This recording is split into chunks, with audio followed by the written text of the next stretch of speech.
The afternoon sky hung low and heavy over the neighborhood, the kind of gray that makes everything feel a little slower, a little quieter. Leaves skittered across cracked sidewalks, and the distant hum of traffic mixed with the occasional bark from a backyard dog. It was just after school let out, and most kids were already gone, on buses, in cars, or walking in loud laughing groups.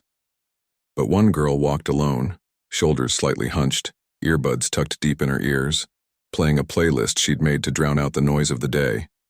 She wasn't trying to be invisible. She just preferred not to be noticed. At 16, she'd learned that staying under the radar usually meant fewer problems. Her hoodie was a little too big, her backpack worn at the straps, but her eyes, sharp and observant, missed nothing. She knew which alleys to avoid, which bus stops got too crowded, and which corners attracted the wrong kind of attention. Today, though, she took the usual route, the safe one, or so she thought. Near the old bus shelter on Elm and 5th, 3 older teens were hanging out, 2 boys and a girl, all wearing jackets from a school across town.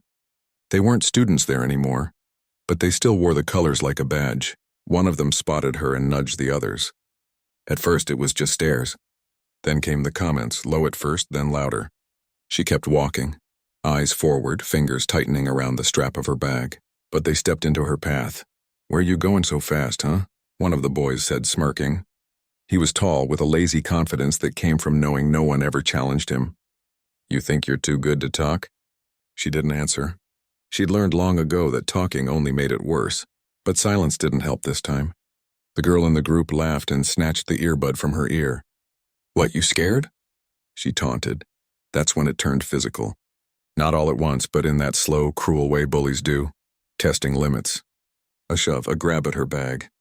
Then another shove, harder. She stumbled back, her heel catching on uneven pavement, and went down hard on one knee. Her book spilled out, pages scattering in the wind. Someone kicked her bag into the gutter. Someone else pulled out a phone. "Look at her," one of them said, voice dripping with mockery. "Can't even stand up straight." She didn't cry, not then. She just got up, brushed off her jeans, and started gathering her things as fast as she could, her hands shaking but steady enough. The whole time they filmed, laughed, made comments like she wasn't even human, just a moment of entertainment on an otherwise boring afternoon. By the time they finally walked away, still laughing and replaying the clip on the phone, the street was empty again. She stood there for a long moment, breathing hard, staring at the scuff on her knee. The bruise on her cheekbone was already starting to bloom, a dull red that would turn purple by morning. She touched it lightly, wincing, then zipped her hoodie up higher, as if that could hide what had just happened. The walk home felt longer than usual. Every shadow seemed louder, every passing car made her tense. She kept her eyes down, not out of shame, but because she didn't want anyone to see her like this. Not yet. Not until she figured out what to say, if she said anything at all. Her house was small but warm, tucked between 2 others that looked almost exactly the same. The porch light was on, even though it wasn't quite dark yet. Her older brother was home early. She could tell by the sound of the TV inside, and the familiar hum of his old truck parked out front. She hesitated at the gate, took a deep breath, and wiped her eyes quickly with the back of her hand. She didn't want him to see her upset. He worried too much already, but he saw her the second she stepped through the door. He was in the kitchen wiping grease off his hands with a rag, still in his work shirt from the auto shop. His name wasn't important. People in the neighborhood just called him Dev or Jax, depending on how long they'd known him. He wasn't a loud guy. Didn't need to be. There was a calm about him that made people listen even when he spoke softly. And right now he was quiet, but his eyes said everything. "What happened?" he asked, voice low. She tried to shrug it off. Nothing. Just felt he didn't buy it. He never did. He stepped closer, gently turned her chin toward the light, and frowned at the bruise. "You don't fall like that," she looked away. "It's not a big deal." "It is," he said simply. "Who was it?" She didn't answer right away. Part of her wanted to protect him, from getting involved, from trouble, from the kind of choices that couldn't be undone. She knew his past, knew why he trained at the gym 6 days a week, why he never carried a chip on his shoulder but always carried himself like he could handle whatever came his way. He'd left that life behind, or tried to. She didn't want to drag him back, but the truth spilled out anyway, halting, quiet but honest. She told him about the bus stop, the shove, the video. She didn't exaggerate. Didn't cry. Just laid it out like facts. And the whole time he listened without interrupting, his expression unreadable. When she finished, he just nodded once. Okay, that was it. No yelling. No dramatic promises. Just okay. But she knew that word meant more than most people realized. It meant he'd seen it. He'd heard it. And he wouldn't forget. Later that night, after she'd washed her face and changed into clean clothes, she lay in bed staring at the ceiling. The house was quiet except for the soft sound of him moving around in the living room. She wondered if he was watching the news or maybe checking his phone. She didn't know he was already searching, quietly, carefully, for the names of the kids in her description, for any trace of that video online, for anything that might tell him where to find them. But he wouldn't rush. He never did. He believed in consequences, yes, but only the kind that made things right, not worse. And right now, all he wanted was to make sure his sister felt safe walking down the street again. Outside, the wind picked up, rustling the trees like secrets being passed from branch to branch. Somewhere in the distance, a siren wailed, then faded. The neighborhood settled into its usual rhythm, tired, resilient, used to weathering storms. And in that small house on Elm Street, two siblings sat in silence, each carrying their own weight, each protecting the other, in the only ways they knew how. The Bullies thought they'd picked an easy target. They didn't know who she was. And more importantly, they didn't know who stood behind her. The next morning came gray and damp, the kind of day that clings to your skin like a second layer. Inside the small house on Elm Street, the kitchen smelled of coffee and burnt toast. He stood by the sink, rinsing out his mug, eyes fixed on the window above the counter. Outside, his sister was lacing up her sneakers by the front door, slower than usual, her movements careful, like she was testing how much her body still remembered the shove from yesterday. He didn't say anything as he watched her. Didn't need to. He'd seen the way she winced when she turned her head too fast, the way she kept her left hand tucked in her pocket like it still hurt from breaking her fall. She hadn't said much at breakfast, just pushed her eggs around her plate and drank her juice in silence. But he knew. He always knew. He worked nights at the auto shop, but today was his off day. Most people would have slept in, caught up on laundry, maybe watched a game. Not him. By 8 a.m., he was already dressed in sweatpants and a faded t-shirt, keys in hand, heading out the back door before she even noticed he was gone. The gym wasn't fancy, just a converted warehouse on the edge of town with peeling paint, mismatched mats, and the constant smell of sweat and disinfectant. But it was real. No mirrors for posing, no loud music to drown out thought. Just heavy bags, sparring gloves, and a ring that had seen more bruises than victories. The owner, a retired fighter with a voice like gravel and hands like bricks, nodded when he walked in. "You look like you got something on your mind," the old man said, not looking up from the ledger he was scribbling in. "Just need to move," he replied. He didn't talk much at the gym. Never had. He showed up, trained hard, cleaned up after himself, and left. That's why people respected him. Not because he talked tough, but because he never needed to. He'd fought professionally for a few years, not for fame or money, but because it was the only thing that kept the storm inside him from spilling over. After a rough stretch in his late teens, wrong crowd, wrong choices, he'd walked away from street fights and found discipline in the ring instead.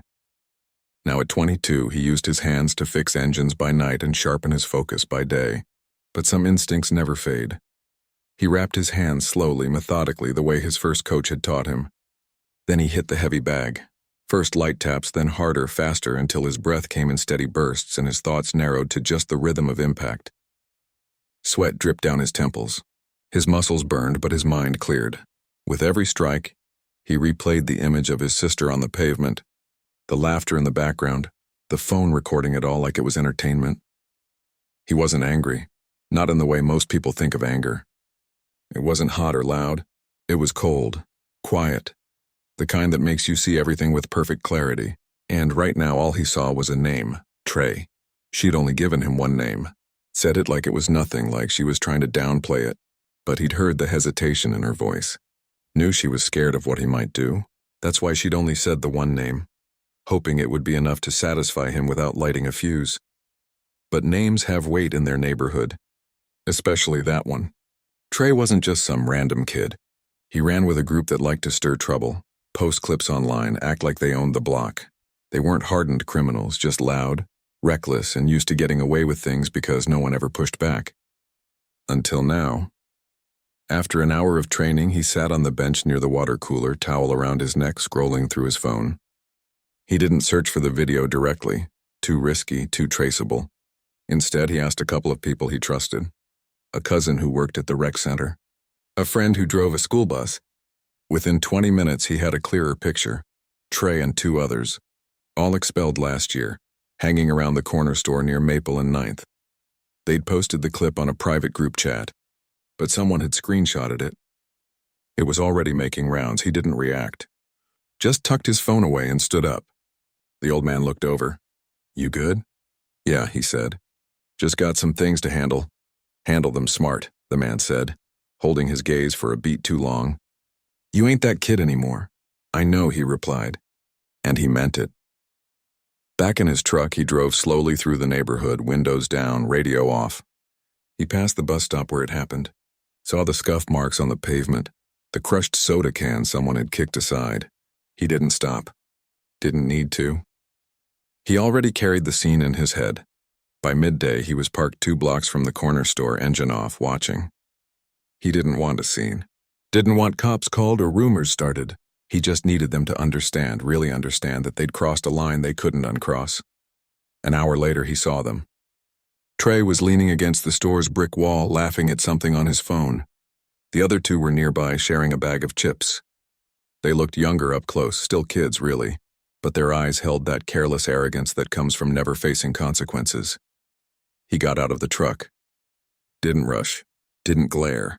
Just walked toward them with his hands loose at his sides, calm as Sunday morning. When they noticed him, the laughter died. One of them nudged Trey. "Yo, isn't that—" Trey looked up. Recognition flickered, then confusion, then something like fear. He'd seen the fights, knew the reputation. Everyone in the city knew someone who knew someone who'd seen him fight. And they all said the same thing. He didn't start trouble, but if you brought it to him, you wouldn't forget the lesson. He stopped 10 feet away. Didn't raise his voice. Didn't even look angry. Just spoke clear and low. "You touch my sister again," he said, "and you won't walk away." Silence. The kind that swallows sound whole. Trey tried to smirk, but it wavered. "Man, that wasn't even—" "It was," he cut in, voice steady. "And you filmed it, shared it. Thought it was funny?" He didn't move closer. Didn't need to. His presence alone was enough. One of the other boys backed up a step without realizing it. "I didn't know she was your sister," Trey muttered, eyes darting to his friends like they might save him. "That's the problem," he said. "You don't think. You just act like the world owes you space to be cruel." He let that hang in the air for a long moment. Then he turned and walked back to his truck, never looking back. He didn't have to. He could feel their eyes on him the whole way. Later that night, his sister asked if he'd done anything. He just shook his head. "Talked," he said. "That's all." She studied his face, searching for lies. Found none, and for the first time since the bus stop, she slept without checking the locks twice.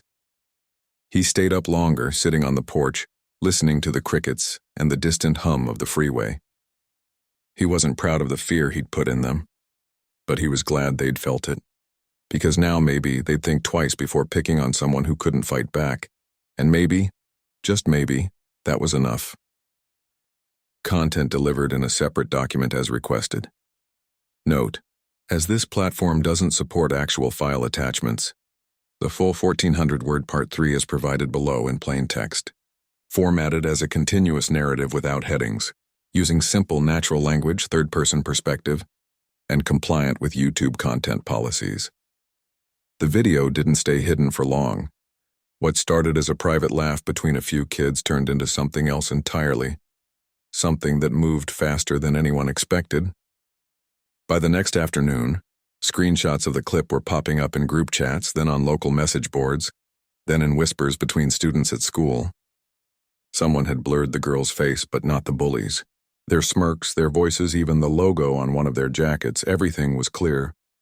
And with it came a single line of text that kept repeating like a warning. "Don't mess with the girl on Elm, her brother's Dev Jackson." At first, the boys tried to play it cool. Trey even posted a follow-up clip, just him shrugging, saying, "It was just a joke, man. People need to chill." But the comments weren't what he hoped for. Instead of laughs, he got questions. "You really mess with Dev's sister?" You dumb or something? Hope you got hospital insurance. Even kids who'd never met either of them knew the name. In their part of the city, reputations weren't built on social media. They were built in gyms, on street corners, in moments when someone chose to walk away instead of swing. And Dev had walked away more times than he'd thrown punches. That's what made people pay attention. Back at school, the girl noticed the shift before anyone said a word. Kids who used to glance past her now gave her space in the hallway. A teacher asked if she was okay, not in a nosy way, but with real concern. At lunch, she sat alone like always, but this time, no one came near her table with jokes or stares. It wasn't admiration. It wasn't fear, exactly. It was respect, quiet, unspoken, but real. She didn't tell her brother any of this. She didn't have to. He saw it in the way she walked home now, shoulders back, eyes up, no longer scanning every shadow. He saw it in the way she left her earbuds in her pocket instead of her ears. She was starting to trust the world again, just a little. Meanwhile, the boys who'd been in the video were feeling the opposite. What started as a joke had turned into a weight they couldn't shake. One of them stopped showing up at the corner store. Another deleted his social accounts. Trey tried to act like nothing had changed, but his laugh was tighter, his steps quicker when he passed certain blocks. He'd heard the stories.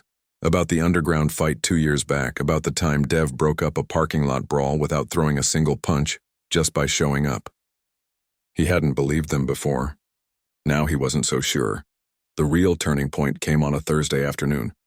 Dev was at the auto shop, elbow deep in an engine, when his phone buzzed. It was a message from someone he hadn't heard from in months, a former training partner who now worked security at the high school. The message was short. Your sister's okay. But those kids? They're stirring again. Talking big. Be careful. Dev wiped his hands on a rag and stared at the screen. He didn't reply right away. He knew what talking big meant. It meant they were scared, and scared people do stupid things. He thought about driving straight to the school, but that would only make things worse. Instead, he called his sister. "Hey," he said when she answered. "You good?" "Yeah," she said, voice calm. "Why?" "Just checking." He could hear the pause on the other end, the kind that meant she knew he wasn't just checking. "They didn't do anything," she said quickly. "Not today. Not this week." "Okay," he said. "But if they say anything, even a look, you tell me." "I will," she promised. And he believed her. That night he went back to the gym. Not to train, just to sit. The old owner was sweeping the mats, humming to himself. He looked up when Dev walked in. "Heard things are heating up," the man said. "Not yet," Dev replied. "But it's coming." The old man leaned on his broom. "You gonna let it?" Dev shook his head. "I don't want to. But I won't let them make her feel small again." "That's not your job alone," the man said gently. "She's got a voice too." Dev looked down at his hands, calloused from work, scarred from years of discipline. "I know, but right now my job is to make sure she gets the chance to use it." The next day, something unexpected happened. A girl from another school, someone who'd seen the screenshot, stood up in study hall and said, "That could have been me." Then another kid admitted he'd been shoved into a locker last year and never told anyone. Soon a teacher organized a lunchtime talk about bullying, not as a lecture but as a conversation. No names were mentioned, but everyone knew what sparked it. And then the gym owner showed up at the school himself. Not to cause trouble, but to offer something real. Free self-defense classes after school, open to anyone. No pressure. No judgment. Just a safe space to learn how to stand tall, how to say no, how to protect yourself without becoming what you hate. The principal agreed. And the first day, more kids showed up than anyone expected, including the girl from Elm Street. She didn't say much. Just watched, listened, then tried a few moves when asked. She wasn't there to learn how to fight. She was there to learn how not to be afraid. Back at the corner store, Trey watched from across the street as a group of students walked by, laughing, talking, no longer looking over their shoulders. He didn't join them. Didn't even try. Something had shifted in the air and he knew he was on the wrong side of it. He never posted another video, never said another word about the girl on Elm. And slowly, quietly, the whole thing began to fade. Not because it was forgotten, but because something better had taken its place. People started looking out for each other. Not because someone scared them into it, but because they finally saw what happened when no one did. And in the middle of it all, A brother and sister kept walking their street, not with fists raised, but with their heads high, knowing that sometimes the strongest thing you can be is simply present. Weeks passed and the neighborhood settled into a new kind of rhythm, one that didn't feel quite so heavy. The air still carried the same mix of car exhaust and fried food from the corner diner, the same distant bass from someone's stereo, but something had shifted underneath it all. People looked each other in the eye a little more, said good morning on the bus, held doors open without being asked. It wasn't sudden, it wasn't dramatic, but it was real. At school, the girl who'd once walked with her head down now lingered after class to ask questions. She still kept to herself, but not out of fear, more out of choice. She'd started sitting near the window during lunch, sketching in a notebook she'd bought with her allowance. No one bothered her. Not because they were scared of what might happen if they did, but because they'd begun to see her as someone worth leaving alone, not out of pity, but out of respect. She'd also kept going to the self-defense sessions at the gym. Not every day, but often enough that the instructors knew her name and her quiet determination. She wasn't the strongest or the fastest, but she listened. She paid attention. And more than anything, she learned how to stand. Not like she was bracing for a hit, but like she belonged exactly where she was. Her brother noticed the change before she even said a word. One evening, he found her in the backyard practicing a stance she'd learned, feet shoulder-width apart, hands up but relaxed, eyes steady. He didn't interrupt, just leaned against the porch railing and watched. When she finally turned and saw him, she didn't look embarrassed. She just smiled a little and said, "Feels weird not flinching when someone walks up behind me." He nodded. That's the point. They didn't talk much about what had happened at the bus stop anymore. It wasn't that it was forgotten. It was just no longer the thing that defined her days. And that, more than anything, told him she was healing. Meanwhile, the boys who'd started all this were drifting apart. Without the attention, without the laughs, their little group lost its glue. One got a job stocking shelves at a grocery store. Another started showing up at a community center, helping with after-school tutoring. Maybe out of guilt, maybe out of boredom, maybe because someone finally gave him a chance to be something else. Trey was the last to fade from the scene. He still hung around the corner store sometimes, but he kept his head down, his voice low. He never apologized, not out loud, but he stopped posting. Stopped provoking, stopped pretending he hadn't crossed a line. And that, in its own quiet way, was a kind of accountability. What surprised everyone, even the girl herself, was how many other kids started speaking up. Not with anger, but with honesty. A boy in 10th grade told a counselor he'd been shoved into lockers for months. A girl admitted she'd deleted her social media because of constant comments about her clothes, her hair, her voice. The school, which had once treated bullying like a minor nuisance, began taking it seriously, not with suspensions alone, but with real conversations, peer support groups, and those self-defense workshops that kept filling up week after week. The gym owner became something of a local fixture. He didn't wear a hero's cape. He just showed up, taught a few moves, told stories about discipline over rage, and left. But his presence mattered. He reminded people that strength wasn't about how hard you could hit. It was about how steady you could stand when everything around you was shaking. One afternoon, the girl stayed late at the gym, helping stack mats after class. The old man handed her a bottle of water and said, "You remind me of someone." "Who?" she asked. "My daughter," he said, looking past her toward the street. She never liked fighting either, but she never let anyone make her feel small. She didn't know what to say, so she just nodded, but the words stayed with her. At home, her brother had started fixing up their porch, replacing loose boards, painting the railings, planting marigolds in old coffee cans because their mom used to love them. It was his way of saying things were okay now. Not perfect, but okay. He still checked in on her, of course, still asked how her day was, still watched the street when she walked to the store, but the tension in his shoulders had eased. He slept through the night more often. Sometimes she'd catch him smiling at something on his phone, a meme, a message from a friend, a video of a dog trying to climb stairs, and it reminded her that he wasn't just her protector. He was just a person, trying his best like everyone else. The video that had started it all, it disappeared from the public feeds. Someone must have reported it, or maybe the boys took it down themselves. Either way, it was gone. But the ripple it created remained. Neighbors started watching out for each other's kids. A local barber began offering free haircuts to students who showed up with report cards showing improvement. Even the corner store owner put up a sign. Respect costs nothing. Try it. It wasn't a revolution. It was just people choosing, one small act at a time, to be better. And through it all, the girl kept walking the same route home. Past the bus stop, past the cracked sidewalk, past the place where she'd once fallen. But now she didn't look away. She looked straight ahead, not with defiance, but with peace. She knew she hadn't done this alone. Her brother had stood behind her. The gym owner had opened a door. Classmates had spoken up. Teachers had listened. And somewhere along the way, she'd found her own voice. Not loud, but clear. The bullies hadn't just picked the wrong girl. They'd unknowingly lit a spark in a whole community that had been waiting for a reason to care again. And the most powerful part? No one had to throw a punch for it to happen. The seasons turned slowly, the way they always do. Summer heat giving way to crisp autumn air. Leaves falling like quiet promises that change is natural, even necessary. On Elm Street, life didn't roar back to normal. It settled into something quieter, deeper, more honest. The kind of peace that doesn't announce itself but shows up in small moments. A neighbor waving from across the street, a shared umbrella in the rain, a teenager holding the door open for an elder without being asked.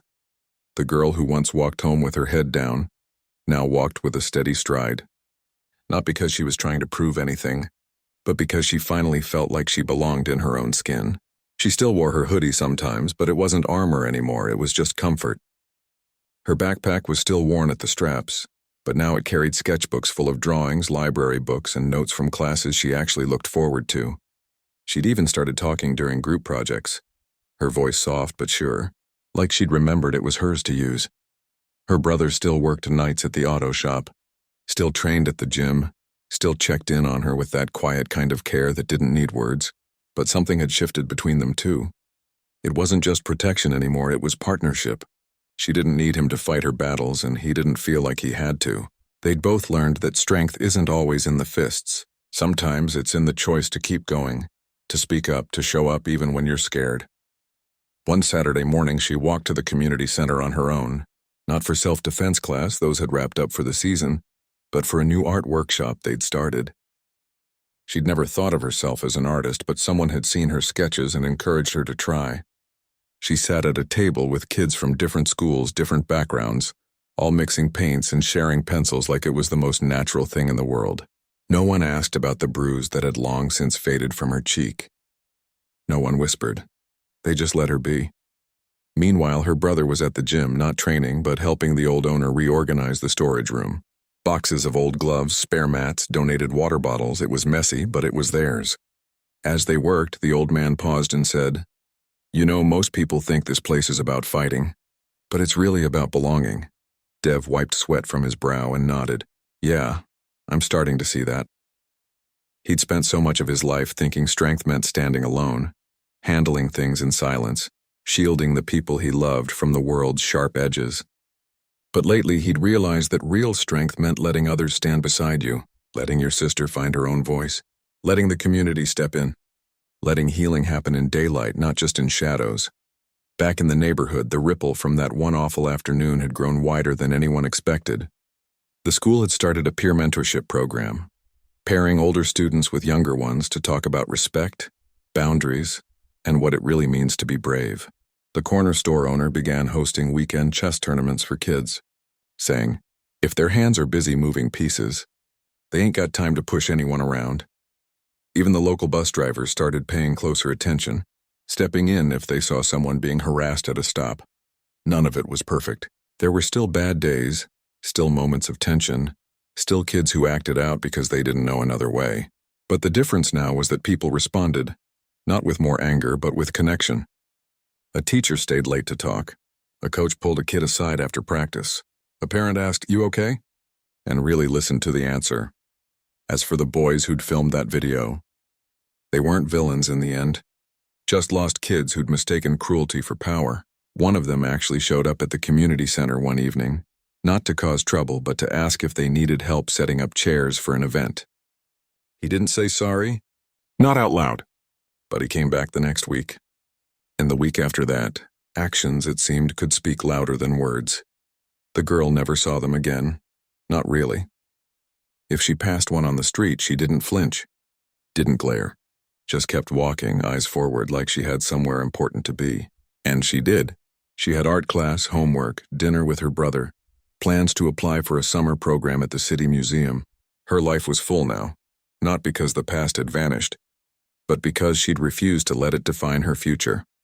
One evening, as the sun dipped low and painted the sky in gold and violet, she sat on the porch with her brother, sharing a bag of chips and watching the neighborhood come alive with porch lights and laughter. A group of younger kids rode bikes down the street, shouting and dodging each other like the world was wide open and full of possibility.